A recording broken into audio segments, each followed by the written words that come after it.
nos olvidamos de fibrilación y vamos a pasar a flúter, el flúter auricular. Cuando hablamos de fibrilación auricular, hablábamos de que la fibrilación auricular es básicamente de aurícula izquierda. Cuando hablamos de flúter, vamos a hablar que es un mecanismo de reentrada que compromete aurícula derecha. Por eso está más relacionada el flúter auricular con cardiopatías congénitas. Tiene mucha relación con cardiopatías congénitas, el flúter auricular. Generalmente tiene una presentación paroxística, la frecuencia puede ir de 230 a 430, que son frecuencias bastante altas. Lo que hay que acordarnos aquí es que vamos a tener estas ondas F mayúscula de flúter, y la diferencia con la fibrilación auricular es que el flúter va a tener RR regular, y estas ondas F de flúter las voy a ver más en 2, 3 y ABF. 2, 3 y ABF. En cambio, en la fibrilación auricular las voy a ver en todas las caras, en verdad, y es irregular y tiene alternancia eléctrica. En cambio, en el flúter auricular la alternancia eléctrica no está presente, pero yo lo que voy a ver es RR regular y voy a ver estas ondas F bien marcadas, que son las ondas de diente de serrucho que se le llama, estas ondas F mayúsculas que las voy a ver principalmente en 2, 3 ABF, como les decía. ¿Qué es lo que hay que, cómo manejo un flúter auricular? Un flúter auricular, control de la frecuencia y el riesgo de embolia que también tiene, se maneja idénticamente a una fibrilación auricular. O sea, yo le puedo dar beta bloqueadores, le puedo dar la amiodarona, puedo utilizar cardioversión eléctrica si hay inestabilidad hemodinámica, etcétera. Lo que no se puede dar es la quinidina. La quinidina está proscrita, está contraindicada en flúter auricular. ¿Por qué? Porque aumenta la frecuencia ventricular. Generalmente el flúter auricular tiene una conducción 2-1, pero cuando yo le doy quinidina hago que la conducción sea 1-1. ¿Qué quiere decir? Que de 230 que pasan, van a pasar los 230 a ventrículo, y un ventrículo no tolera 230 de frecuencia cardíaca, y lo que me hace es fibrilación ventricular. Entonces, eso es lo que hace la quinidina. Aumenta la frecuencia ventricular porque hace que el pasaje sea 1-1 de aurícula a ventrículo. Y generalmente en el flúter auricular el pasaje es 2-1, 3-1, 4-1, nunca es 1-1, pero la quinidina hace esto. Entonces, mucho cuidado con usar quinidina en flúter auricular.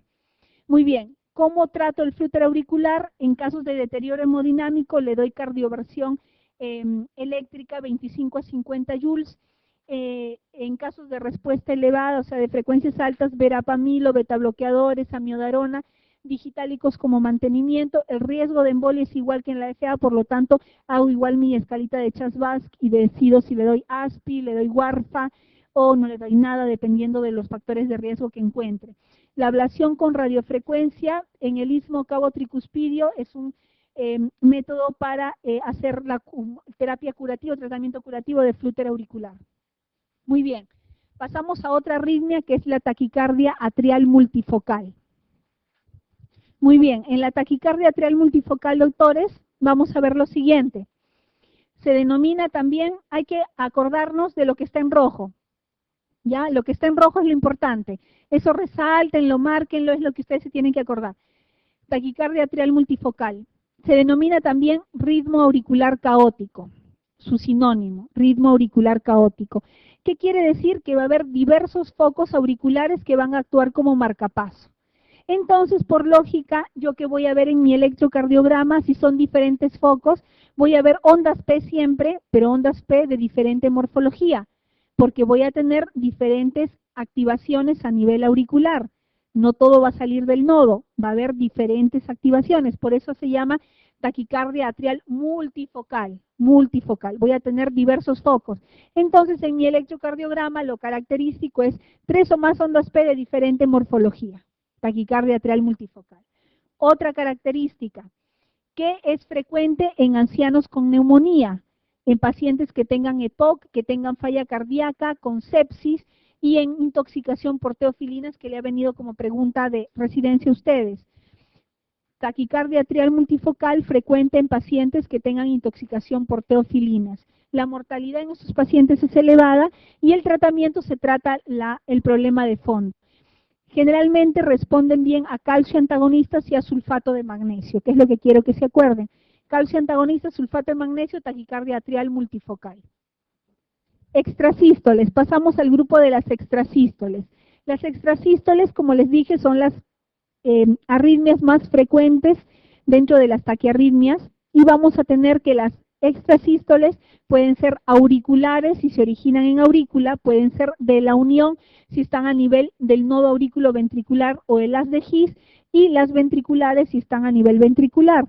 En las auriculares, más o menos, voy a encontrar un 60% en los adultos. ¿Qué es lo que va a haber en las auriculares? Va a haber aparición de onda P prematura. ¿Cómo es esto? Vean acá, en las auriculares. Voy a tener mi onda P, QRS. Onda P, QRS. Y miren esta onda P de diferente morfología que se adelantó, porque no debería de estar aquí, debería de haber empezado por acá. Se adelantó y me da un QRS estrecho. Entonces, este es una extrasístole. Este es una extrasístole auricular. O sea, es una onda P que aparece antes de tiempo y que conduce un QRS y que luego me va a dar una pausa compensadora. Vean aquí, esta es una pausa compensadora. O sea, es una distancia mayor a la habitual de los QRS. Esta es una pausa compensadora. Entonces, aquí tenemos una extrasístole auricular. Muy bien. ¿Qué cosa es una extrasístole de la unión?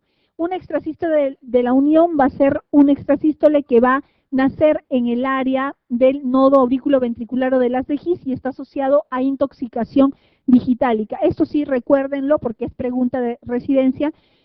Extrasístoles de la unión asociado a intoxicación digitálica. Entonces, ¿qué voy a tener acá? Voy a tener esta extrasístole de la unión donde, ¿cómo yo me doy cuenta? No hay onda P. Vean aquí, onda P, la auricular siempre tiene onda P, esta no tiene onda P porque nace de la unión del nodo aurículo ventricular, no tiene onda P y acá aparece una morfología de QRS y tiene una pausa compensadora también. ¿Y cómo son las extrasístoles ventriculares? Es un impulso prematuro que se origina en un foco ectópico situado por debajo de la bifurcación de las de His. Lo que hay que tener en cuenta en las extrasístoles ventriculares es que puede haber un fenómeno de R sobre T, o sea, que el complejo QRS nazca sobre la onda T y entonces si nace sobre la onda T puede inducir taquicardia ventricular o fibrilación ventricular. Ese es el famoso fenómeno de R sobre T. Aquí tienen una extrasístole ventricular que es algo muy grosero. Vean cómo está su PQRS, y es una morfología aberrante, un QRS muy ancho porque es infragiciano. Entonces, aquí van a tener, luego también tienen una pausa compensadora adicional. El tratamiento en todas las extrasístoles, sea auriculares, ventriculares, tratamiento beta bloqueadores. En las extrasístoles de la unión, que son por intoxicación digitálica, el tratamiento es el manejo de la intoxicación digitálica. Muy bien, pasamos al grupo de las taquicardias paroxísticas supraventriculares. En las taquicardias paroxísticas supraventriculares hay varias. La que ustedes se tienen que acordar es la taquicardia por reentrada en el nodo AB. Taquicardia por reentrada en el nodo AB. Esta taquicardia por reentrada en el nodo AB es la taquicardia supraventricular paroxística más frecuente, es la más frecuente. ¿Cuál es la incidencia? ¿Cómo es que se da esta taquicardia paroxística? Uno, que en los casos clínicos que vamos a ver y que les van a presentar a ustedes son pacientes jóvenes, predominio de sexo femenino, pacientes mujeres jóvenes que tienen alguna situación de estrés, están frente a alguna situación de estrés orgánica o externa. Entonces, hay aumento de catecolaminas, puede haber isquemia miocárdica también como situación de estrés. Las taquicardias van a tener una frecuencia entre 150 y 250 latidos por minuto, me pueden dar inestabilidad hemodinámica. O sea, yo puedo tener un paciente que venga con presiones normales o con presiones disminuidas, dependiendo de, imagínense, un paciente que venga con 250 latidos por minuto, lo más probable es que me venga con inestabilidad hemodinámica. En el electrocardiograma voy a tener una taquicardia con una P después del QRS. O puedo tener también ausencia de ondas P. Si las frecuencias son muy altas, ya no voy a ver ondas P. Las ondas P inclusive pueden estar metidas dentro del complejo QRS.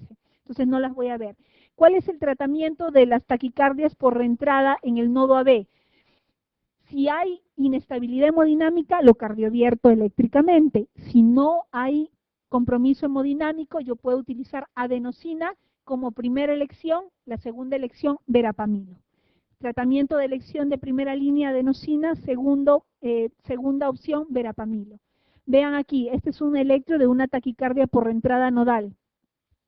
Es lo que les decía, hay unas P's detrás del QRS, que es raro, ¿verdad? Un P detrás del QRS, tengo mi QRS y la P. Ahora, en algunos casos, la P puede estar dentro del QRS y yo no la puedo ver, también es posible. Y lo otro es que es regular, no hay arritmia, es regular, es regular. Pero el pulso puede estar irregular dependiendo si está hipotenso el paciente.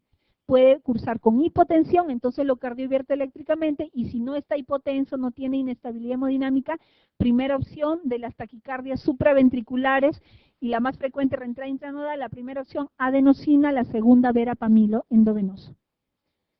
Muy bien, en ritmos de la unión voy a tener, ya estamos llegando a la parte final de esto, ritmos de la unión, voy a tener ritmos de escape, ritmos de la unión acelerado, taquicardias de la unión. Son los ritmos de la unión, o sea, cuando los ritmos dependen de la unión del nodo auriculoventricular.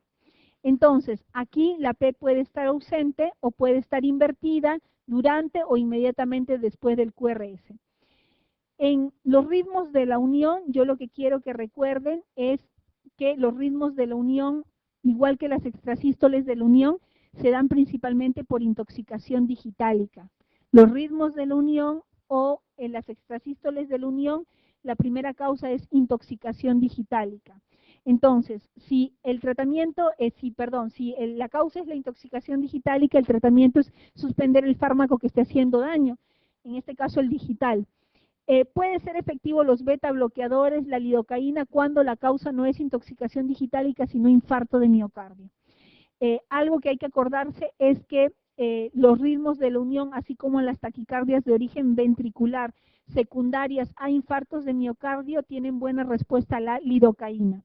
La lidocaína tiene una buena acción en pacientes que desarrollan taquiarritmias de tipo ritmos de la unión o taquicardias ventriculares cuando son secundarias a infarto de miocardio, cuando son secundarias a infarto. La lidocaína tiene buena respuesta cuando son secundarias a infarto de miocardio. Muy bien, ritmos de la unión, no hay ondas P, o pueden tener ondas P posteriores al QRS. Muy bien, pasamos a la taquicardia ventricular. La taquicardia ventricular es una entidad a la que le tenemos mucho respeto, porque si no es manejada adecuadamente puede tomar la vida del paciente. Entonces, ¿a qué llamamos taquicardia ventricular? Es cuando tenemos 3 o más extrasístoles ventriculares juntas. Si tenemos extrasístoles ventriculares, ustedes ya se acuerdan, si tenemos 3 extrasístoles complejos ventriculares juntos, entonces vamos a tener una taquicardia ventricular. Y las podemos clasificar ¿de qué manera? Por el tiempo. Si es más de 30 segundos, esos complejos ventriculares se llama taquicardia ventricular sostenida. Si es menos de 30 segundos, es TB no sostenida, taquicardia ventricular no sostenida. Si por la forma la podemos clasificar, puede ser monomórfica si todos los QRS tienen la misma forma. Polimórfica si la morfología del QRS cambia constantemente. Por el compromiso del pulso, puede ser taquicardia ventricular con pulso o taquicardia ventricular sin pulso. Entonces, en las taquicardias ventriculares, vean aquí ya tenemos 3 extrasístoles juntas, esta es una taquicardia ventricular. Será no sostenida porque esto es menos de 30 segundos. Si fuera más de 30 segundos, sostenida. Muy bien, aquí en las taquicardias ventriculares, vean aquí, esta es una monomórfica. ¿Cómo me doy cuenta? Este es el QRS normal, normal, y de pronto empieza la taquicardia. Luego otra vez el QRS normal, otra vez la taquicardia, otra vez el QRS normal, y otra vez empieza la taquicardia, otra vez QRS normal y otra vez la taquicardia. Pero lo que quiero que vean aquí, cuando empieza la taquicardia, estos QRS tienen igual forma. Entonces, si tienen igual forma, yo hablaré de una taquicardia ventricular monomórfica. ¿Cuál es el tratamiento de las taquicardias ventriculares? Si tengo compromiso hemodinámico, cardioversión eléctrica. Si hay compromiso hemodinámico, cardioversión eléctrica. Si no tengo compromiso hemodinámico, puedo hacer una cardioversión eléctrica mucho más tranquilo, programado. Puedo utilizar procainamida o amiodarona. Aquí en el Perú utilizamos amiodarona, procainamida endovenosa no tenemos, entonces utilizamos amiodarona. Muy bien. Hay otro tipo de taquicardia ventricular, que es la taquicardia ventricular helicoidal, que así con ese nombre no nos la enseñaron, o bueno, no la recordamos muchos de nosotros, yo tampoco la recordaba así. El nombre es torcida de puntas o torsades de points. Entonces, la taquicardia ventricular helicoidal es la famosa torcida de puntas. Esta torcida de puntas es una taquicardia ventricular polimórfica, que quiere decir que sus QRS tienen diferente morfología, no se olviden. Entonces, y esta está relacionada ¿a qué síndrome? Al síndrome de Cute largo, que es una canalopatía, al síndrome de Cute largo. Y el síndrome de Cute largo puede ser congénito, puede ser por medicamentos, puede ser por trastornos electrolíticos o por miocardiopatías terminales. Entonces, taquicardia ventricular helicoidal, no olvidarse que es la torcida de puntas. Aquí tienen toda la lista de fármacos que me pueden ocasionar torcida de puntas. Y vean aquí, esto es muy diferente al que les enseñaba hace un momento. El que les enseñaba hace un momento tenían QRS iguales. Vean aquí estos QRS cada uno tiene diferente morfología. Esta es la famosa torcida de puntas. ¿Cómo lo trato? Si hay compromiso hemodinámico, aquí es fácil. En todas las que tengan compromiso hemodinámico, cardioversión eléctrica, sin dudarlo. Si no tiene compromiso hemodinámico, puedo hacerle cardioversión eléctrica, pero en la torcida de puntas se usa no amiodarona, sino sulfato de magnesio. En la torcida de puntas, sulfato de magnesio. Eso es lo importante. Muy bien, hay otro ritmo que es el ritmo idioventricular acelerado o RIVA, que ustedes lo habrán escuchado. El ritmo idioventricular acelerado o RIVA es cuando hay un foco ectópico ventricular que descarga frecuencias de 40 a 100 latidos por minuto. Estas frecuencias de 40 a 100 latidos por minuto es muy frecuente como arritmia de reperfusión. O sea, el RIVA lo vamos a tener en un paciente que, por ejemplo, le inician lisis, es un paciente con ST elevado que llega, que ustedes le ponen aspirina, clopidogrel, empiezan la fibrinolisis con alteplase, tenecteplase, lo que tengan, y empieza a hacer esta arritmia. Ritmos de escape de 40 a 100, esta es una arritmia de reperfusión. Entonces, este RIVA es una arritmia de reperfusión. Vean aquí. Tenemos aquí el ritmo sinusal del paciente y vean cómo ha empezado a hacer, antes de salir a ritmo sinusal, esta arritmia. Es un complejo que ustedes ven que es una extrasístole ventricular muy marcada, que tiene una frecuencia baja de 40 a 60, y este es un ritmo idioventricular acelerado, arritmia de reperfusión. Y a partir de aquí recién empieza el ritmo sinusal. Este es un RIVA. ¿Qué me indica? Que estoy frente a una arritmia de reperfusión. No se olviden, ritmo idioventricular acelerado se presenta en los posinfartados como arritmia de reperfusión. Muy bien, esta es la última de las arritmias, la que ocasiona la muerte directa del paciente, fibrilación ventricular. La fibrilación ventricular es un ritmo de despolarización y contracción desorganizada en diversas áreas de todo el miocardio ventricular. La clasificación puede ser primaria, de inicio repentino, secundaria, cuando ya el paciente está en un mal estado general. Acá le llaman finas y gruesas, dependiendo si las ondas son mayores de 3 milímetros o menores de 3 milímetros. Lo importante en fibrilación ventricular es que yo no le doy ningún fármaco. Todas las fibrilaciones ventriculares se tratan con cardioversión eléctrica, con desfibrilación. Muy bien, vean esta imagen de fibrilación ventricular, es un ritmo, aquí yo no encuentro cuál es el QRS, nada, este es un ritmo caótico. Algo sobre el síndrome de Wolff-Parkinson-White. El Wolff-Parkinson-White está dentro de los síndromes de preexcitación, nos habla de vías accesorias ocultas. Característica del Wolff-Parkinson-White es que va a tener onda delta, un PR corto o un PR menor de 0.12, puede cursar con QRS ancho o QRS estrecho dependiendo de si la vía es ortodrómica o antidrómica. La ortodrómica quiere decir que el impulso va a bajar por el nodo sinusal y va a regresar por la vía accesoria, baja por el nodo sinusal y regresa por la vía accesoria, y la antidrómica es que baja por la vía accesoria y regresa por el nodo sinusal. Entonces, en el tratamiento ¿Cómo voy a tratar un Wolff-Parkinson-White? El tratamiento cuando tengo la crisis y la taquiarritmia, puedo utilizar adenosina, verapamilo, pero el tratamiento definitivo es la ablación de la vía accesoria. Eso no se olviden, ablación de la vía accesoria, tratamiento definitivo del Wolff-Parkinson-White. Síndrome de QT largo es un síndrome generalmente congénito, lo que me va a dar es torcida de puntas. Si me da torcida de puntas, ¿con qué lo trato? ¿Qué le doy? Sulfato de magnesio, muy bien. También puede utilizar betabloqueadores, flecainida, y en el síndrome de QT largo se le pone los DAI. ¿Qué cosas son los DAI? Los cardiodesfibriladores implantables, porque estos pacientes me van a hacer torcida de puntas a repetición, entonces la única manera de controlarlos es con descargas y se le coloca los cardiodesfibriladores implantables o DAI. El síndrome de Brugada es otro de los síndromes dentro de las canalopatías. El síndrome de Brugada fue descrito por Joseph Brugada en el año 92, español, que nos habla de que hay 3 tipos de síndrome de Brugada. Aquí tenemos el tipo 1, que es el más frecuente. Esto, bueno, está como parte de los temas que hay que desarrollar, pero no ha habido preguntas, igual para que lo conozcan. El tipo 1 es el tipo frecuente del síndrome de Brugada, es el clásico síndrome de Brugada, en donde yo no tengo ninguna duda. ¿Qué es lo que me da el síndrome de Brugada? Me dan taquicardias ventriculares y fibrilación ventricular, por lo tanto el tratamiento en estos pacientes es la colocación de un cardiodesfibrilador implantable. En los tipos 2 y 3 habría que hacerle algunos test, que son los test con flecainida, para ver si se convierten en tipo 1 y así tener el diagnóstico definitivo. Cuando tengo el tipo 1, que es el bloqueo incompleto de rama derecha con elevación del punto J y test negativas, este es el típico electro de un Brugada. Tratamiento DAI. Reanimación cardiopulmonar es un tema que hay que revisar porque hay algunos algoritmos de cómo manejar a los pacientes. ¿Ya? Veamos aquí. Las guías que nos hablaban o las que nosotros aprendimos, muchos de nosotros en pregrado, son las guías del 2005.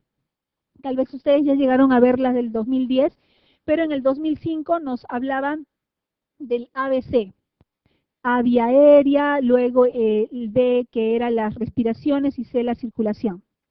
Muy bien, a partir del 2010 se cambia esta cadena de tratamiento en reanimación cardiopulmonar, y lo que nos dice las guías 2010 de la AJA para manejo de reanimación cardiopulmonar es lo siguiente. Uno, que hay que reconocer inmediatamente la parada cardíaca y hay que activar el sistema de emergencia. Es lo primero que debemos de hacer frente a un paciente con arresto cardíaco. El RCP debe de ser hecho inmediatamente con énfasis en las compresiones. Ese es el cambio que hace la del 2010 con respecto a la del 2005. Nos dice de que hay que darle énfasis en las compresiones, que eso de que yo me acerco al paciente, lo veo, oigo y lo siento, a ver si respira o no respira, esa parte se ha omitido. Lo que me interesa es comprimir, hacer las compresiones y hacer compresiones efectivas. ¿Cómo es eso? Énfasis en compresiones, dice en el 2010, y hay que hacer desfibrilación inmediata apenas llegue el DEA. Si es que está indicado, obviamente tenemos que ver en qué ritmo está. Si está en TBFB es para desfibrilación inmediata. Si está en actividad eléctrica sin pulso, en asistolia, el manejo es las compresiones y las ventilaciones luego. El transporte y soporte avanzado y el cuidado integral post-arresto cardíaco. Muy bien, tenemos entonces en soporte básico para adulto, vamos a ver esto. Tenemos aquí la guía del 2005, como nos hablaba, y la del 2010. La del 2010 está mucho más simplificada. En la 2005, ¿qué nos decía? Yo tengo un paciente que no se mueve, no responde, entonces llamo al sistema de emergencia, activo el sistema de emergencia con la finalidad de que me traigan un DEA. Y yo abro la vía aérea, chequeo las respiraciones, si no respira le doy 2 respiraciones de rescate, y de ahí recién empiezo con mis 30 compresiones y 2 respiraciones hasta que llegue el desfibrilador. Así lo entendíamos. Ahora, ¿qué es lo que dice? Dice, el paciente no responde, entonces yo activo el sistema de emergencia, hasta ahí vamos igual, y con la finalidad de que me traigan un DEA. Chequeo el pulso. El paciente no tiene pulso, entonces inicio las compresiones. Las compresiones deben de ser iniciadas inmediatamente. Por lo menos debo de hacer 100 compresiones en un minuto. En la guía anterior, 2005, decía, bueno, hay que tratar de llegar a las 100 compresiones minuto. Ahora no, ahora dice, por lo menos tienes que hacer 100 compresiones en un minuto, por lo menos. O sea, si haces más de 100, excelente. Y permitiendo una buena reexpansión para permitir o favorecer el retorno venoso adecuado. Entonces, eso es lo que hay que hacer en un paciente. Se omite esta parte del ver, hoy el VES, la mnemotecnia del VES, ¿no? Del ver, escuchar y sentir que hacíamos en los pacientes. De frente, ir a las compresiones. Entonces, ¿qué nos dice este algoritmo? No responde, no respira, activo el sistema de emergencias para obtener el desfibrilador, inicio el RCP con compresiones y una vez que llega el desfibrilador compruebo el ritmo y doy descarga si el ritmo lo amerita y voy repitiendo con el desfibrilador comprobar el ritmo cada 2 minutos. Y en esos 2 minutos yo debería de hacer un número de compresiones y de ventilaciones. ¿Cómo manejo mi vía aérea entonces? Es la pregunta. Se ha visto que mantener a CO2 al 100% versus mantenerlo a 21%, o sea, aire ambiental, no hay diferencia demostrada, porque el oxígeno al 100% es tóxico cuando es prolongado. En los primeros minutos de la parada cardíaca no es necesario darle ventilaciones, no es necesario en los primeros minutos. No estoy diciendo que yo voy a tener 10 minutos al paciente dándole RCP y no le voy a dar ventilación, en los primeros minutos. Los primeros minutos del paro no es necesario porque se reparte el oxígeno que está en la sangre. Usar máscaras sin presión positiva es mejor porque la expansión torácica después de cada compresión es la encargada de aspirar el aire hacia los pulmones. Si yo voy a intubar a mi paciente, este es el volumen tidal que debo de utilizar para no comprometer el retorno venoso. La presión cricoidea disminuye el riesgo de aspiración, pero me impide una buena ventilación. Cuando yo ya tengo intubado al paciente, solo hay que dar 8 a 10 ventilaciones por minuto. La intubación no debe de consumir más de 10 segundos, doctores. O sea, si por ejemplo intento intubar y no me sale, sigo dándole con el ambú, pero no hay que suspender las compresiones por tratar de intubar al paciente. Y si no lo intubo yo, lo intubará otro, pero no hay que ser tercos con esto de la intubación y dejar de comprimir. Lo importante es el soporte circulatorio, más que oxigenatorio en los primeros momentos. Si no puedo la intubación, para eso tengo una máscara de ambú y con eso puedo darle las ventilaciones. Entonces vean aquí, ¿cuáles son los puntos fuertes que tenemos que acordarnos en reanimación cardiopulmonar? Uno, mejorar la supervivencia intrahospitalaria, la supervivencia al alta, el retorno a la circulación espontánea y algo que es recontra importante, la secuela neurológica. Cuanto más tiempo esté nuestro paciente sin restablecimiento de circulación espontánea, la secuela neurológica va a ser mayor en el paciente.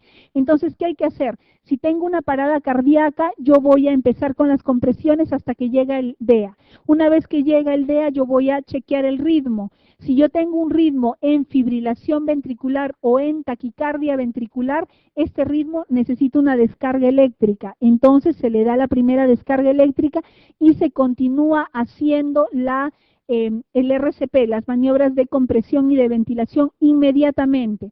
Ahora, ¿cuánto le voy a dar de descarga? Generalmente si es monofásico le doy 200 joules de descarga. Sigo dándole por 2 minutos, que son los ciclos, 2 minutos de compresiones y ventilaciones y otra vez más o menos 2 minutos y yo otra vez voy a chequear el ritmo. Si el ritmo otra vez me sale en FB y en TB, entonces yo otra vez doy una segunda descarga y continúo mi RCP. Cuando ya doy la segunda descarga tengo que empezar a poner epinefrina. La epinefrina se va a poner cada 3 a 5 minutos y para eso yo voy a tener un personal que va a ir controlando los minutos para repetir las dosis de epinefrina. La segunda dosis de epinefrina puede ser sustituida por vasopresina 40 unidades endovenoso, si es que lo requiriera. Si no tengo vasopresina, repito mi epinefrina cada 3 a 5 minutos. Como estoy continuando con mi RCP, otros ciclos, otros 2 minutos, luego de los 2 minutos voy a chequear otra vez con mi DEA el ritmo.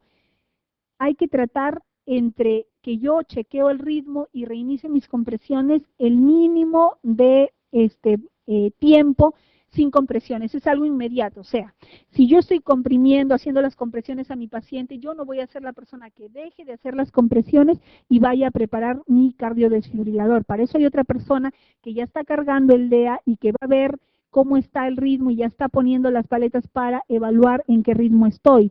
No es la misma persona, se tiene que evitar las interrupciones lo más posible que se pueda. Entonces, esta es la primera chequeada de ritmo, esta es la segunda, ya tuve una descarga, tuve una segunda descarga, en la segunda descarga empecé a ponerle epinefrina cada 3 a 5 minutos, otra vez pasaron 2 minutos y sigo haciendo mi RCP, chequeo por tercera vez mi ritmo, otra vez mi ritmo me sale en TB, en FB, igual, una descarga más y sigo haciendo mis compresiones y aquí ya puedo considerar colocar amiodarona, colocar lidocaína, o sea, colocar antiarrítmicos luego de la tercera descarga. Amiodarona, ¿en qué cantidad? 300 miligramos, o sea, 2 ampollas en bolo. Y la lidocaína también la puedo considerar 1 a 1.5 miligramos por kilo. ¿En qué casos? En los casos en los que yo tenga un paciente postinfarto de miocardio, porque acuérdense que les dije la taquicardia ventricular en los pacientes postinfartados generalmente revierten mejor con lidocaína que con amiodarona. Entonces, se puede también considerar sulfato de magnesio de repente si yo estoy frente a una taquicardia ventricular helicoidal o torcida de puntas, ¿no? Entonces ahí considero. Muy bien, y sigo mi algoritmo igual. Cada 2 minutos chequeo el ritmo y luego de chequear el ritmo veo si es para descarga o no. Ahora, nos vamos al otro lado. Si yo tengo un arresto cardíaco, empecé con las compresiones, activé mi sistema de emergencia, llegó mi idea, checo el ritmo, y en el ritmo me sale asistolia o actividad eléctrica sin pulso. Eso no requiere descarga eléctrica. Eso es simplemente continuar con compresiones y ventilaciones. Entonces, si es asistolia o actividad eléctrica sin pulso, continúo con mis compresiones y empiezo con la epinefrina. Igual, 1 miligramo endovenoso o intraóseo, lo que tenga, la vía que tenga, cada 3 a 5 minutos, que lo va controlando mi enfermera, mi personal que está al lado. Puedo, igual que en el otro caso, sustituir la segunda dosis de epinefrina por vasopresina si es que la tuviera. Si no la tengo, continúo solamente con epinefrina. Pasan los 2 minutos, chequeo otra vez el ritmo. Si el ritmo me dice que sigo en asistolia o en actividad eléctrica sin pulso, continúo otra vez con las compresiones, sigo con mi epinefrina. Si por un caso ya pasó de actividad eléctrica sin pulso o de asistolia a taquicardia ventricular o a fibrilación ventricular, me voy al otro cuadro y sigo este algoritmo. Entonces, eso es más o menos cómo vamos a hacer en un paciente frente a arresto cardíaco.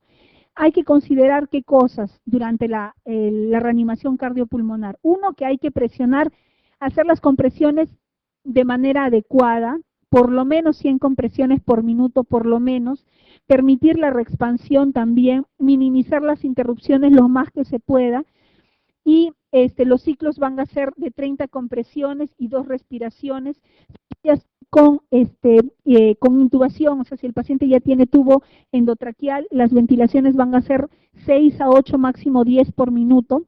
La idea no es hiperventilar al paciente. Si hiperventilo al paciente, voy a expandir la caja torácica y por lo tanto el retorno venoso va a disminuir y no me va a favorecer para nada. Entonces, eso es lo que hay que considerar. Muy bien. Ahora, veamos por partes. ¿Qué pasa si yo tengo un paciente con bradicardia? ¿Qué pasa si yo tengo un paciente con bradicardia? En un paciente con bradicardia, yo voy a primero identificar cuál es la causa que me está produciendo la bradicardia. Entonces, yo tengo que mantener la vía aérea permeable, tengo que oxigenar si el paciente está hipoxémico, tengo que tener un monitor cardíaco para identificar el ritmo, tengo que tener un acceso venoso que es importante y un EKG con derivadas para ver cuál es la causa de la bradicardia. Si yo tengo bradicardia, tengo que ver, ¿hay inestabilidad hemodinámica o no hay inestabilidad hemodinámica? Si yo tengo inestabilidad hemodinámica, ¿qué voy a tener? Paciente hipotenso, con alteración del sensorio, signos de shock, puede tener disconfort torácico, dolor torácico, puede tener oliguria o falla renal. Eso me indica que hay inestabilidad hemodinámica. Si no hay inestabilidad hemodinámica, yo observo al paciente. Paciente bradicárdico lo observo, si no tiene. Pero si tiene inestabilidad hemodinámica, yo tengo que utilizar atropina, sobre todo en aquellos pacientes que son supragicianos. Acuérdense que la atropina no funciona en infragicianos. Entonces, si la atropina no me funciona, o sea, si yo, por ejemplo, es infragiciano, le pongo atropina y no me va a hacer nada, entonces la indicación es de marcapaso temporal. Puedo ponerle un marcapaso temporal o puedo iniciar infusión de dopamina o de noradrenalina con la intención de mejorar la frecuencia cardíaca, que son unas opciones que tengo adicionales a la atropina. Infusión de dopamina, infusión de epinefrina. ¿Ya? Y el marcapaso, ¿no? Hay marcapaso percutáneo que puedo colocar solo con parches o el marcapaso que se coloca por catéter venoso central. Entonces, siempre en la bradicardia hay que tener presente que una de las causas de bradicardia es hipoxemia, por lo tanto el paciente tiene que estar con buena saturación, siempre mayor o igual de 95%. La atropina me va a funcionar cuando es supragiciano. Si no me funciona, yo tengo estas opciones: marcapaso transcutáneo, dopamina, epinefrina. Muy bien. ¿Qué hago en pacientes con taquicardia con pulso? O sea que son pacientes que no tienen compromiso hemodinámico. Entonces, si yo tengo pacientes con taquicardia con pulso, ¿qué quiere decir? Taquicardias mayores o iguales de 150. En estos pacientes igual tengo que efectivizar mi oxígeno tiene que estar bien, tengo que tener un monitor cardíaco, tratar de tener un electrocardiograma para ver qué cosa es. ¿Es una taquicardia paroxística supraventricular? ¿Es una FA? ¿Es un flutter? ¿Qué cosa es lo que tengo? Entonces, siempre evaluamos cómo está la estabilidad hemodinámica. Si hay estabilidad hemodinámica, si hay inestabilidad hemodinámica, o sea, si tengo hipotensión, alteración del sensorio, shock, entonces yo tengo que cardiovertir a este paciente. En los pacientes con taquicardias que tienen inestabilidad hemodinámica, hay que hacer una cardioversión sincronizada, porque si yo no hago cardioversión sincronizada, puede caer esa cardioversión en el periodo refractario y me puede desencadenar una fibrilación ventricular. Ahora, si yo tengo un QRS, si yo no tengo inestabilidad hemodinámica, el paciente está tranquilo, entonces yo tengo que evaluar el QRS. ¿El QRS es ancho o no es ancho? Si el QRS es ancho, yo podría considerar utilizar adenosina o en los dos casos, si es ancho o si no es ancho. ¿Por qué? Porque si es ancho podría ser una taquicardia paroxística supraventricular con aberrancia. Ya parece ya demasiado ya demasiado tirar los pelos, pero es así. Cuando tenemos una taquicardia con pulso, si es QRS ancho, podría ser una taquicardia ventricular o una taquicardia paroxística supraventricular con aberrancia. Si yo tengo una taquicardia paroxística supraventricular con aberrancia, va a ceder con la adenosina. Si es una taquicardia ventricular, la adenosina no le va a hacer nada y ya sé que es una taquicardia ventricular. Entonces, ahí, ¿qué haré? ¿Qué haré en ese caso? Amiodarona es una opción. Si yo tengo una taquicardia con pulso, una taquiarritmia, con QRS ancho, sin QRS ancho, acá dicen no, QRS ancho no tiene, entonces asumo que es una taquicardia paroxística supraventricular, utilizo adenosina. Y la adenosina me va a ir bien porque va a bloquear la taquicardia paroxística supraventricular. Entonces, en las taquicardias con pulso, si es taquicardia QRS angosto, generalmente los QRS angosto, taquicardias sinusales, manejar la causa desencadenante. Si es taquicardia QRS angosto y es regular, puede ser taquicardia paroxística supraventricular o por reentrada, ¿no es cierto? Entonces ahí que le doy adenosina, puedo repetir 2 dosis o puedo utilizar verapamilo. Ahora, si es taquicardia QRS angosto e irregular, tengo dos opciones. O puede ser flutter o puede ser fibrilación. Si es fibrilación, yo utilizo verapamilo, amiodarona endovenoso, controlo mi frecuencia cardíaca. Si está inestable, le doy cardioversión sincronizada. Y si es el flutter, manejo de la misma manera. Lo único que quiero que se den cuenta es que en el flutter la cardioversión se hace con menos joules que en la fibrilación auricular. Siempre la cardioversión eléctrica en el flutter se hace con menos joules que en la fibrilación auricular. Muy bien, si yo tengo taquicardia QRS ancho regular, es lo que les decía, le explicaba en la última parte del cuadrito anterior, que parece un poquito engorroso. La taquicardia QRS ancho puede ser dos cosas. Taquicardia QRS ancho regular puede ser una taquicardia ventricular o puede ser una taquicardia paroxística supraventricular con aberrancia. Pueden ser las dos. ¿Y yo cómo las diferencio? Con adenosina. ¿Por qué? Porque si es una taquicardia paroxística supraventricular con aberrancia, le doy adenosina y ¿qué va a pasar? Si le doy adenosina, va a terminar la taquicardia. Ya tengo mi diagnóstico. Taquicardia supraventricular con aberrancia. Pero ¿qué pasa si yo le doy al QRS ancho regular adenosina? La taquicardia no le va a hacer nada, va a persistir y entonces yo ya tengo mi diagnóstico. Esta es una taquicardia ventricular. Y si es una taquicardia ventricular y hay inestabilidad hemodinámica, lo cardiovierto o hago cardioversión farmacológica con amiodarona o con sotalol. Muy bien, si es una taquicardia QRS ancho irregular, es una fibrilación ventricular y todas las fibrilaciones ventriculares se cardiovierten eléctricamente. Muy bien, para terminar entonces, ¿qué es lo último que nos deja como comentario en reanimación cardiopulmonar? Que las compresiones son muy importantes, que no hay que perder el tiempo en respiraciones de rescate. Uno de los 3 pilares son las compresiones adecuadas.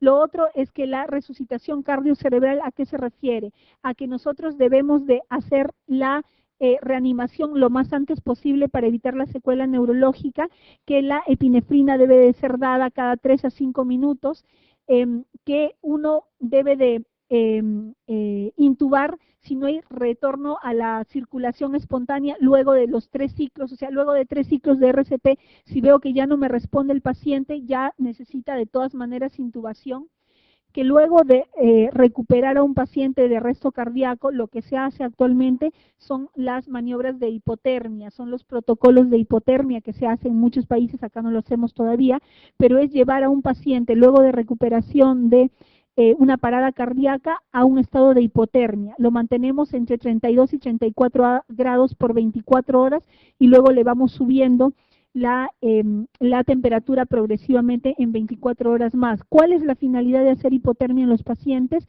Disminuyes las demandas metabólicas del organismo y si ya has tenido un paciente con arresto cardíaco, con demandas de oxígeno que no han sido adecuadas durante un periodo de tiempo, si tú disminuyes sus demandas metabólicas por 24 horas, el daño que vas a tener a nivel neurológico va a ser mucho menor. Esa es la idea de dar el protocolo de hipotermia. Se ha visto en los estudios que es de 32 a 34. Con temperaturas menores de 28 grados, ya la incidencia de trastornos de coagulación, de sepsis, y de otros estados del medio, alteraciones del medio interno, no favorecen protocolos con temperaturas menores. Lo ideal, 32 a 34 grados. Entonces, hay que verificar el pulso y la respiración. Eso de verificar pulso y respiración pasa a un segundo plano. Hay que dar masajes a un paciente sin arresto cardíaco. Dar masajes a un paciente sin arresto cardíaco no causa injuria importante si es que hay un espectador que no es personal de salud y que cree que hay un arresto cardíaco. Lo importante es iniciar, se dice, y si hay alguna confusión, en todo caso, las compresiones no van a dañar al paciente. Lo que sí dañaría al paciente es que estemos frente a un arresto cardíaco y no hagamos nada. En los niños es más frecuente la parada respiratoria más que la cardíaca. Ellos empiezan generalmente con paro respiratorio y luego hacen bradicardia y parada cardíaca. Revisar la vía aérea consume un tiempo muy importante, así que hay que iniciar siempre con compresiones. Mejorar la perfusión neurológica y miocárdica por lo menos con 100 compresiones por minuto y con una profundidad de 5 centímetros.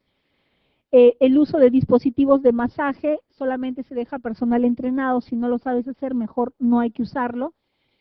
Lo que nos dice la guía del 2010 es el uso de adenosina para diferenciar una taquicardia supraventricular con aberrancia versus una monomórfica. Les vuelvo a repetir, si yo tengo una taquicardia QRS ancho regular, puede ser dos, puede ser una TB o puede ser una TPCB con aberrancia. Si yo le pongo adenosina y me revierte, sale de la taquicardia, es una TPCB con aberrancia. Si no sale, ya sé que es una taquicardia ventricular y le doy manejo de taquicardia ventricular.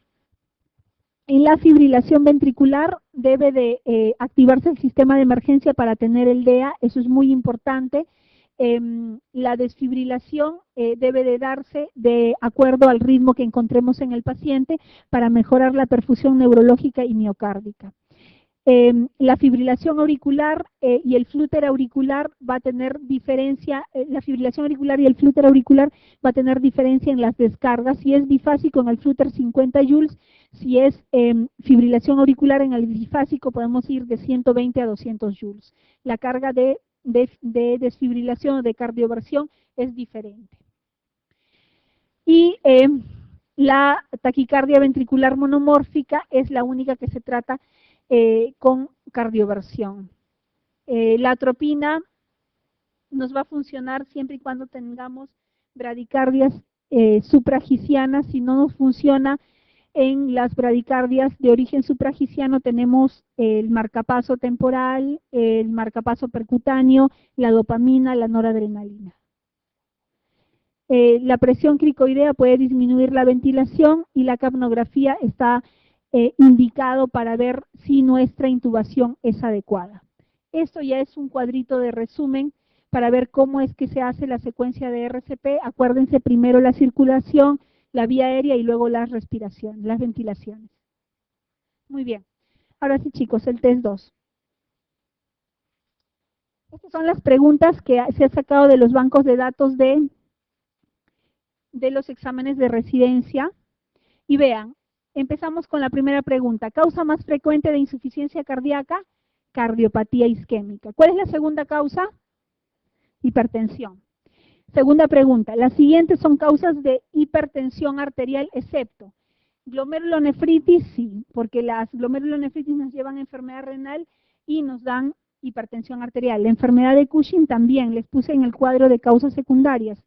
Hiperaldosteronismo primario, también. Feocromocitoma, también. Aneurisma de arteria renal, no. ¿Qué es lo que me causa hipertensión arterial? Estenosis de la arteria renal. Manifestación clínica más precoz de intoxicación digitálica. Bueno, esto no es una pregunta de un tema que hayamos desarrollado, pero está dentro de misceláneas para ponerles. Intoxicación digitálica nos da hiporexia, náuseas, vómitos, visión borrosa. Y dentro de las manifestaciones electrocardiográficas, ¿qué nos da? Extrasístoles de la... ¿Extrasístoles dónde? ¿Auriculares, ventriculares o de la unión? De la unión, por eso es que no es una respuesta adecuada, ¿no? O ritmos de la unión también nos da la intoxicación digitálica.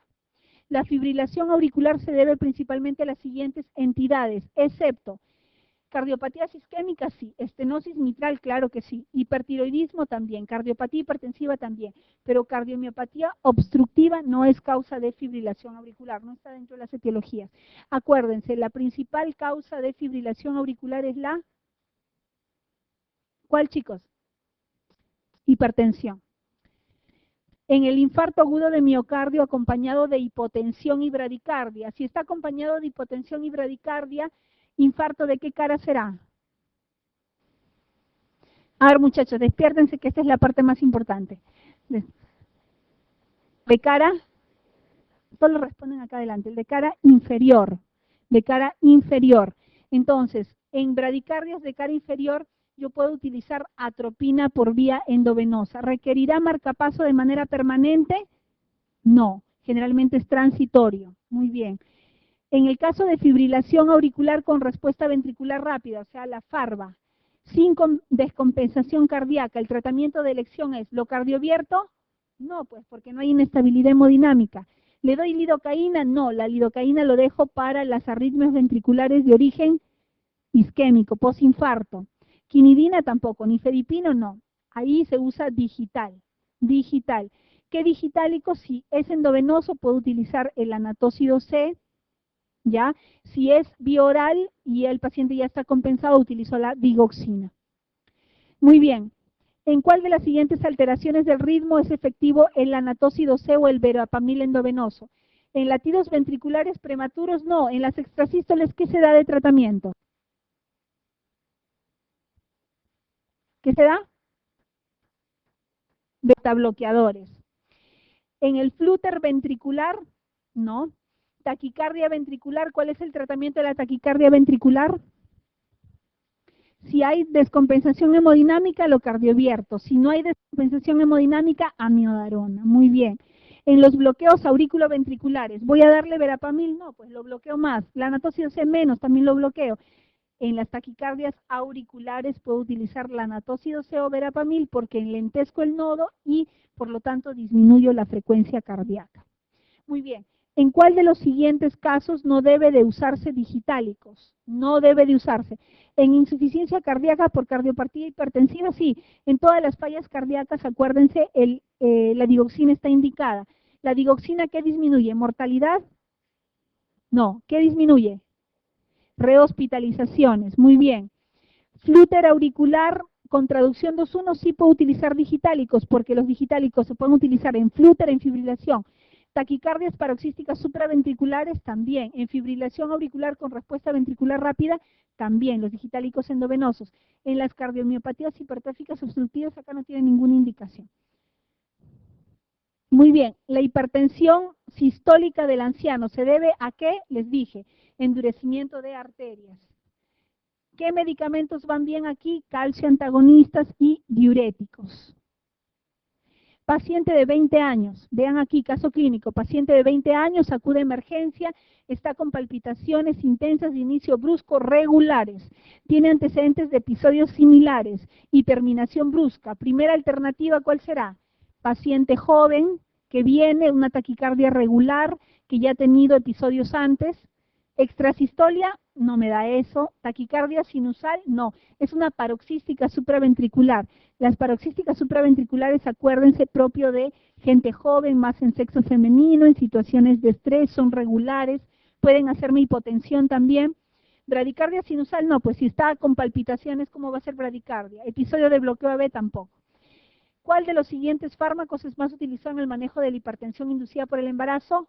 Metildopa. ¿Qué otro fármaco puedo utilizar aparte? Hidralazina. Muy bien. ¿Quiénes están contraindicados en embarazo? Yecas.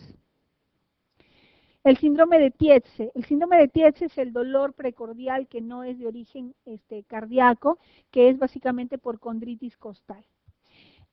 ¿Cuál de los siguientes términos describe el corazón que muestra un aumento normal del tamaño sin incremento del número de células? La hipertrofia. Bueno, esto son preguntas misceláneas. ¿Cuál de las siguientes manifestaciones clínicas se encuentra en insuficiencia ventricular izquierda? Ingurgitación es derecho. Ascitis, derecho. Edema de miembros inferiores, derecho. La anorexia es un síntoma general. Ortopnea es un síntoma de insuficiencia ventricular izquierda. Además de la ortopnea, ¿qué otros síntomas? Disnea paroxística nocturna y la disnea per se.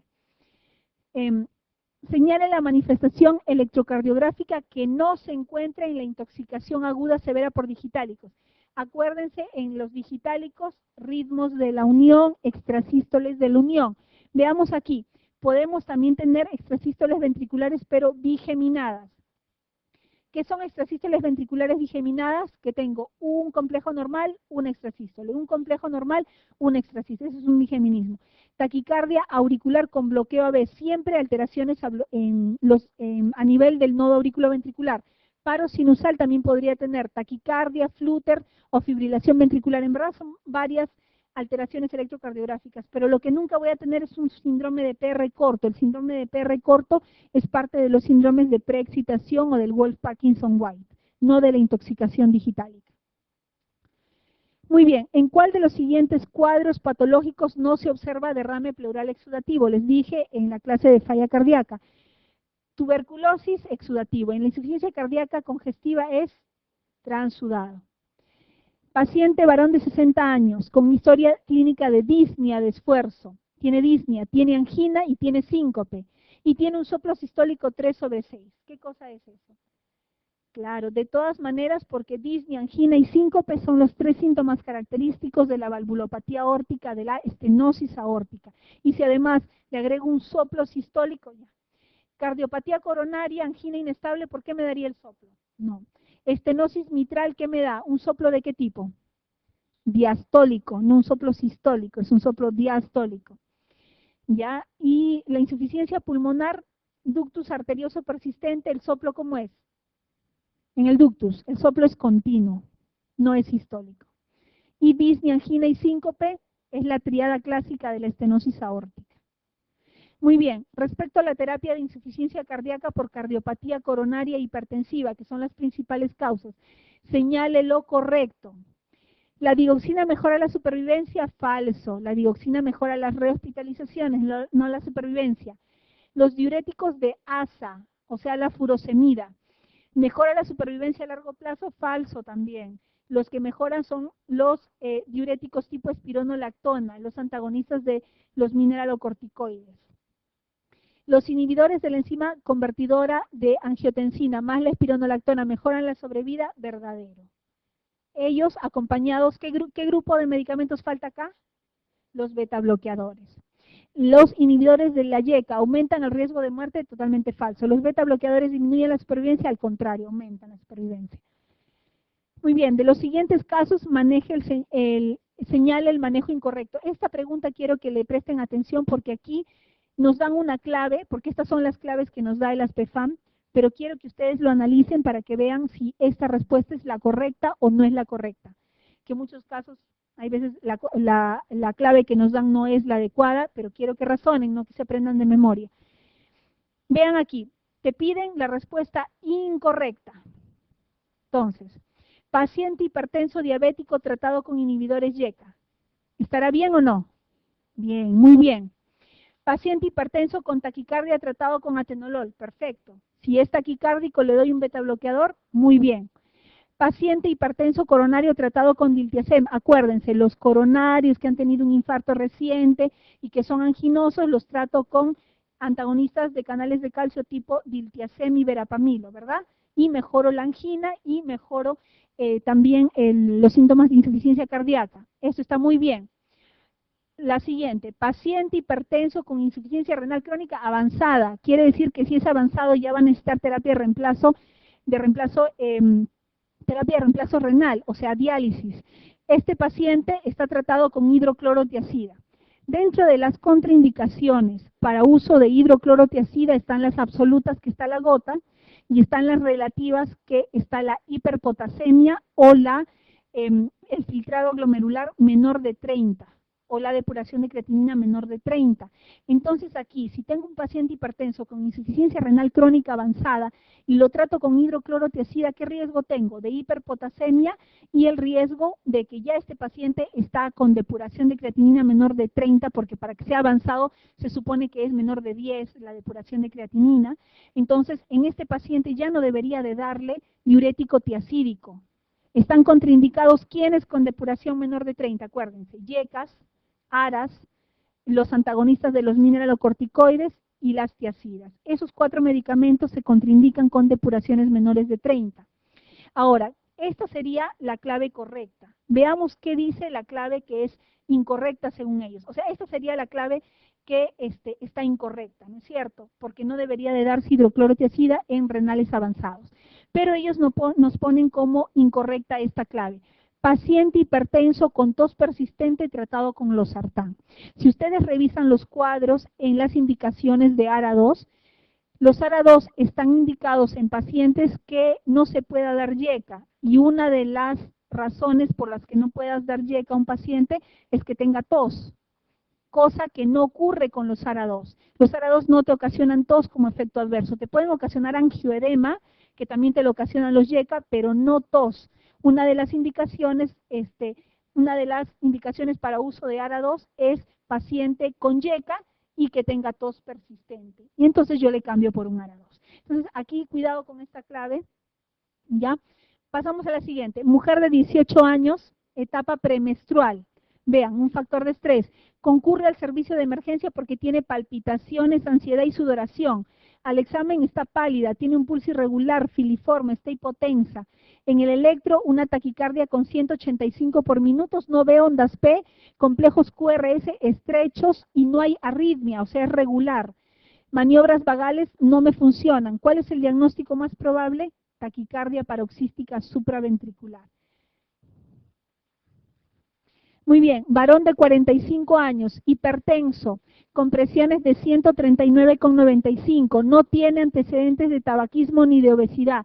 lípidos normales, pero tengo hipertrofia de ventrículo izquierdo. Es un hipertenso con hipertrofia de ventrículo izquierdo. ¿Cuál es la terapia más indicada? Les dije, en hipertrofia de ventrículo izquierdo hay que iniciar con YECAS. Igual, en los pacientes que tengan microalbuminuria o proteinuria, también debo de iniciar con YECA o con ARA2, no se olviden. Hidroclorotiazida se puede utilizar como diurético en pacientes sobre todo con hipertensiones arteriales sistólicas. Recuerden, los ancianitos con hipertensiones arteriales sistólicas, los diuréticos y también los calcio antagonistas. En los pacientes, ¿para quiénes diltiazem? Diltiazem en aquellos pacientes que son anginosos, postinfarto de miocardio reciente, ahí utilizo diltiazem o verapamilo para mejorar la angina. Muy bien, bloqueo AB tipo MOVIX 2. Esto es un dato que es importante que lo conozcan, que no me parece que no se menciona en clase. Bloqueo AB tipo MOVIX 2 causado con mayor frecuencia por un infarto agudo de miocardio anteroseptal. Entonces, los infartos de miocardio anteroseptales me dan MOVIX 2. Los que me dan bradicardia sinusal son los infartos de cara inferior. Otro caso clínico, mujer de 19 años, estadio premenstrual, conducida a emergencia por desvanecimiento, pálida, somnolienta, 70-50 de PA, frecuencia de 170. En el EKG ausencia de ondas P, en el ecocardiograma fracción de 51, no hay otras alteraciones. ¿Cuál sería el diagnóstico y la terapia de urgencia? Fibrilación auricular no podría ser. ¿Por qué? ¿Por qué? A pesar de que hay ausencia de ondas P, veamos el contexto. Es una mujer de 19 años que no tiene ninguna alteración en el ecocardiograma, que está en un estadio de estrés aparentemente por el estadio premenstrual, que ha sido conducida por desvanecimiento y que está con hipotensión. Entonces, en esta paciente, fibrilación auricular no sería el principal diagnóstico, porque en la fibrilación auricular yo voy a tener una alteración estructural en la mayoría de los casos. Fibrilación ventricular menos. La paciente está hipotensa, pero fibrilación ventricular, hay un EKG con ausencia de ondas P, que es lo único que me dice. No me dice que hay un ritmo de FB. Taquicardia paroxística supraventricular es la mejor opción, por el contexto de la edad, por el contexto del estrés y porque no hay cardiopatía y estructural asociada. Adenosina es la mejor opción en las taquicardias paroxísticas supraventriculares, no se olviden. Claro, el que esté hipotensa tal vez nos podría indicar hacer una cardioversión eléctrica, pero aquí no tenemos ninguna opción dentro de las que nos dan para hacer cardioversión eléctrica. Ninguna. Si nos pusieran aquí taquicardia paroxística supraventricular, cardioversión eléctrica, sería la mejor opción antes de adenosina. Pero aquí no nos dan ninguna. Fibrilación ventricular no es, porque lo único que nos informa el electro es ausencia de ondas P. Y acuérdense que en la taquicardia paroxística supraventricular las ondas P pueden aparecer posteriores o pueden aparecer dentro del QRS y no las puedo ver dependiendo de la frecuencia. Y esta paciente tiene una frecuencia de 170. Taquicardia sinusal, no. Además, las taquicardias sinusales se trata la causa subyacente, no se da beta bloqueador. Taquicardia ventricular tendría que tener otra descripción en el electrocardiograma, el cual no tiene, y la taquicardia ventricular no se trata con lidocaína. En este caso sería cardioversión eléctrica también. Como dice su compañero, la opción, o sea, la acotación que hace es interesante. Sería por la hipotensión darle más que adenosina cardioversión eléctrica, pero aquí no tenemos esa opción. Entonces lo que nos quedaría es adenosina endovenoso. Muy bien, vamos a la siguiente. ¿En cuál de las siguientes causas de asistolia, de actividad eléctrica sin pulso, está indicado el uso de 1 miliequivalente por kilogramo de bicarbonato de sodio? Bueno, en las hipercalemias se utiliza el bicarbonato de sodio, ¿no? Es la indicación de hipercalemias graves con potasios mayores de 6. Mujer de 80 años que acude por palpitaciones, tiene mareos, está pálida, tiene disminución del sensorio en el electrocardiograma, taquicardia de complejo angosto regular 180, maniobra de Valsalva permite disminuir la frecuencia ventricular apareciendo ondas clásicas de aleteo auricular, pero que no logra convertirse a ritmo sinusal. ¿Cuál es la terapia adecuada? Bueno, aquí se le puede dar cardioversión. tiene palpitaciones y tiene una frecuencia de 180. En una paciente de 80 años, una frecuencia de 180 la va a llevar a la hipotensión inmediatamente. Entonces, lo que tenemos que hacer es una cardioversión. Aquí nos habla de ondas clásicas de aleteo auricular, o sea, las de aleteo auricular nos está hablando de un flúter atrial, de un flúter auricular. Entonces, aquí el tratamiento es cardioversión. La otra opción que se pudiera dar es el digital, siempre y cuando la frecuencia no sea alta y la paciente esté con estabilidad hemodinámica. Muy bien, paciente varón de 66 años, alcohólico, crónico, desnutrido, frecuencias entre 120 y 160, irregular, PA de 95,65, sin signos de disfunción cardíaca. En el electrocardiograma, taquicardia ventricular polimórfica, o sea, la helicoidal, tipo torcida de puntas. ¿Qué le hago? Sulfato de magnesio. ¿Qué le doy? Sulfato de magnesio. En este caso, si el paciente estuviera con inestabilidad hemodinámica, primero la cardioversión también. ¿Cuál de los siguientes fármacos es el más potente antihipertensivo? Ya les mencioné también en clase el nitroprusiato de sodio. Entre el nitroprusiato y la nitroglicerina, también el nitroprusiato. Muy bien.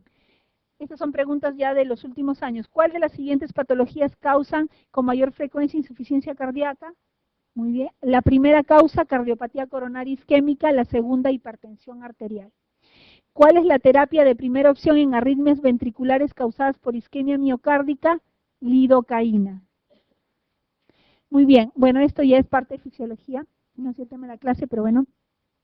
Fuerza de contracción de la fibra muscular cardíaca proporcional a su longitud inicial. Es la ley de Frank-Starling. ¿Cuál de los siguientes hallazgos en el electrocardiograma determina el diagnóstico de fibrilación? Ausencias de ondas P. ¿Qué cosa hay aparte de la ausencia de ondas P? RR irregulares y alternancia eléctrica. Esa es la última pregunta que ha venido en el examen de este año. ¿Qué nos dice? ¿Cuál es el principal mecanismo causante de la elevación de la presión arterial en un paciente con estenosis bilateral de la arteria renal? Incremento de la secreción de renina. Muy bien, la renina se va a liberar cuando yo voy a tener disminución de la volemia a nivel renal, y esto va a ser un círculo vicioso porque se libera renina, hay aumento de las resistencias vasculares periféricas y va a haber incremento de la presión arterial. Este es el mecanismo en la estenosis bilateral de la arteria renal. Muy bien.